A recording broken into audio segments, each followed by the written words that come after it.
மக்களே, அம்மா வந்து இன்னைக்கு ஒரு புது ரெசிபி செய்ய போறேன். அது வீடியோவில் செய்யலான்ட்டு உங்களுக்கு செஞ்சு காட்டலான்னு வந்திருக்கிறேன்.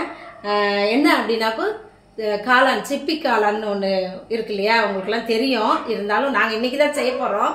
அதை எப்படி செய்வோம்னு இன்னைக்கு வீடியோவில் போய் பார்த்துடலாமா? அதுக்கு முன்னாடி நம்ம சேனலை சப்ஸ்கிரைப் பண்ணிக்கிறோங்க. ஒரு லைக்கை போட்டிங்கன்னா ஹைப்னு ஒன்று வரும், அதில் ஒரு பாயிண்ட் வரும். நீங்கள் லைக் போட்டு வீடியோ பார்த்தா தான் அது வரும் எங்களுக்கு. நீங்கள் பாருங்கள்.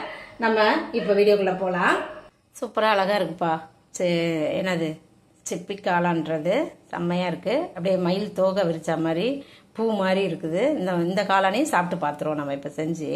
இந்த முனையை கட் பண்ணிவிட்டு நம்ம வந்து ரெண்டு ரெண்டாக கட் பண்ணி போட்டுக்கிறலாம். இதை இப்போ எல்லாத்தையும் நான் வந்து நல்லா ஒரு கட் பண்ணிட்டேன். நீல வாக்கில் எல்லாத்தையும் கட் பண்ணிட்டேன் ரெண்டு ரெண்டாக.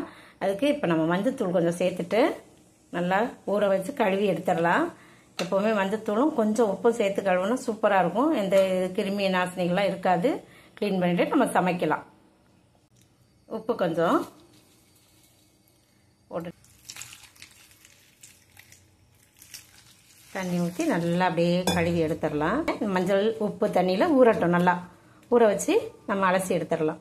நல்லா ஊறிடுச்சு. நம்ம அலசிட்டு ஒரு தடவை முதல்ல இந்த மஞ்சத்தூள் உப்பு தண்ணியிலேருந்து எடுத்துட்டு தனியாக இன்னொரு தடவை கழுவி எடுத்துக்கிறலாம்.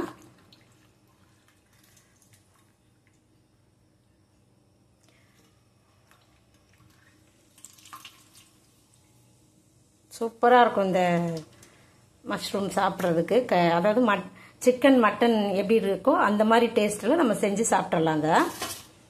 சூப்பராக இப்போ நல்லா கழுவி எடுத்துகிட்டு வந்தாச்சு. இது அப்படியே இருக்கட்டும். இப்போ மசாலா ரெடி பண்ணிக்கலாம். கொஞ்சம் தக்காளிலாம் இப்போ வந்து 2 தக்காளி கட் பண்ணி வச்சுருக்கேன் சின்னதாக. அதை ஜாரில் போட்டு நம்ம அரைச்சி எடுத்துடலாம். இது வந்து சின்ன வெங்காயம் நல்லா ஒரு 15 கிராம் அளவுக்கு 20-25 வெங்காயம் உரித்து நான் வந்து கட் பண்ணி வச்சுருக்கேன். அதோட வந்து இஞ்சி பூண்டு பேஸ்ட் இருக்குது, பட்டை இலை எல்லாம் எடுத்து வச்சுருக்கேன். இப்போ நம்ம குழம்பு கிரேவி செய்ய ஆரம்பிச்சிடலாம். இப்போ நான் கடாய் வச்சுட்டேன். பட்டர் சேர்த்துக்கிறலாம். 1 ஸ்பூன் அளவுக்கு பட்டர் நல்லா உருகட்டும். கொஞ்சமாக சோம்பு, கொஞ்சம் சீரகம், அரை ஸ்பூன் சின்ன ஸ்பூனில். அப்புறம் நம்ம எடுத்து வச்சுருக்கிற இலை, பட்டை, ஸ்டார் பூ எல்லாத்தையும் போட்டுட்டு அதோட நறுக்கி வச்சுருக்க சின்ன வெங்காயத்தையும் சேர்த்துடலாம். இப்போ எல்லாத்தையும் நல்லா வதக்கி விட்டுடலாம். பட்டர்லேயே நல்லா வதங்கட்டும். நல்லா வாசமாக செஞ்சு சாப்பிட்டுக்கணும். அந்த மாதிரி நல்ல மஷ்ரூம், அது சூப்பராக இருக்குமா. அதுவும் உடம்புக்கு நல்லா ஆரோக்கியமானது தான். அதுவும் ஒரு 5-6 மிளகும் சேர்த்துக்கிறலாம். அது கூட முழு மிளகு. வெங்காயம் நல்லா வதங்கிடுச்சு. நம்ம இஞ்சி பூண்டு சேர்த்துடலாம். இஞ்சி பூண்டு பேஸ்ட்டு ஒரு 1.5 ஸ்பூன் போடுறேன். சின்ன ஸ்பூன் தான் அது. நான் அரைச்சி வச்சுருக்கிறது கொஞ்சம் தண்ணி ஆகிடுச்சு, அதனால் 1.5 ஸ்பூனாக போட்டிருக்கேன். நல்லா வதங்கட்டும் பச்சை வாசம் போகிற அளவுக்கு. அவ்வளோதான். இஞ்சி பூண்டு பேஸ்ட்டு நல்லா வதங்கிடுச்சு. இப்போ நான் அரைச்சி வச்சுருக்கிற தக்காளி பேஸ்ட்டையும் ஊற்றிடலாம். வாசம் சேர்ந்து விழுந்துருச்சுப்பா. எடுத்தாச்சு. ஒரே ஒரு பச்சை மிளகா 4 கீறிட்டு போட்டிருக்கேன். அதுவும் சேர்த்து வதங்கட்டும். நல்லா வதங்கட்டும். காரம் உங்களுக்கு நிறைய வேணும்னா இன்னும் ஒரு 2 பச்சை மிளகா கூட சேர்த்து போட்டுக்கிறோங்க. இந்த வீட்டுக்கு இது போதும். வெங்காயம் தக்காளிலாம் நல்லா வதங்கிடுச்சு. இப்போ நம்ம வந்து மசாலா சேர்த்துடலாம். முதல்ல வெறும் மிளகாத்தூள் 1 ஸ்பூன். காரம் அது போதும். அந்த காரம் நமக்கு நம்ம மட்டன் ஸ்டைலில் செய்கிறோம், அதனால் மட்டன் மசாலா தூள் 1 ஸ்பூன். கரம் மசாலா ஒரு 1/4 டீஸ்பூன் போதும். இப்போ இதெல்லாத்தையும் சேர்த்து நல்லா வதக்கி எடுத்துடலாம். நல்லா மசாலா பச்சை வாசம் போகிற அளவுக்கு நல்லா வதக்கணும். எல்லாத்தையும் நம்ம சேர்த்துடலாம். மஷ்ரூம்லாம் என்ன மஷ்ரூம் இது? Oyster mushroom. என்ன சிப்பி காளான் தமிழில், நம்ம தமிழ்லேயே சொல்லுவோம் சிப்பி காளான். சூப்பராக இருக்குது பார்க்குறதுக்கு. நான் இன்றைக்கி தான் ஃபஸ்ட் டைம் செய்கிறேன் நம்ம வீட்டில். அப்படியே செஞ்சு பழகுவோம். எதுவும் சாப்பிடலாம். இது ஹெல்த்துக்கு நல்லதில்ல. நான்வெஜ்ஜே சாப்பிடாம இந்த மாதிரி திங்ஸும் வாங்கிட்டு வந்து நல்லா சாப்பிட்லாம்.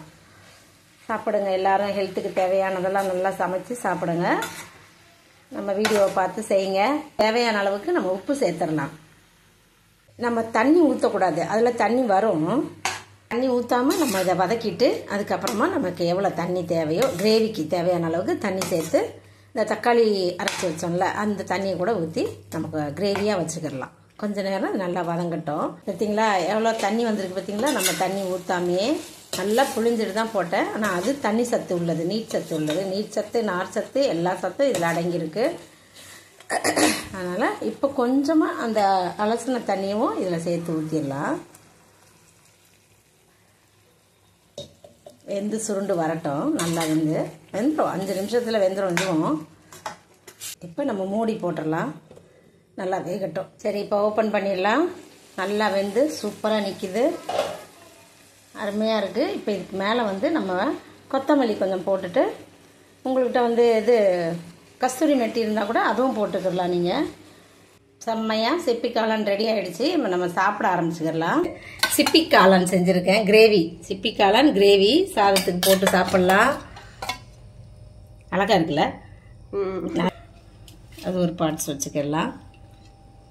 அப்புறம் இது சப்பாத்தி அது செஞ்சுருக்கேன். எல்லாரும் வச்சு ஆளுக்கு ஒரு சப்பாத்தி, கொஞ்சம் சாப்பாடு, எல்லாரும் சாப்பிட்டுக்கிற வேண்டியதுதான். சூப்பராக இருக்குது. இதே மாதிரி நீங்களும் செஞ்சு சாப்பிட்டு பாருங்க. நம்ம அடுத்த வீடியோவில் பார்க்கலாம். பாய் பாய்.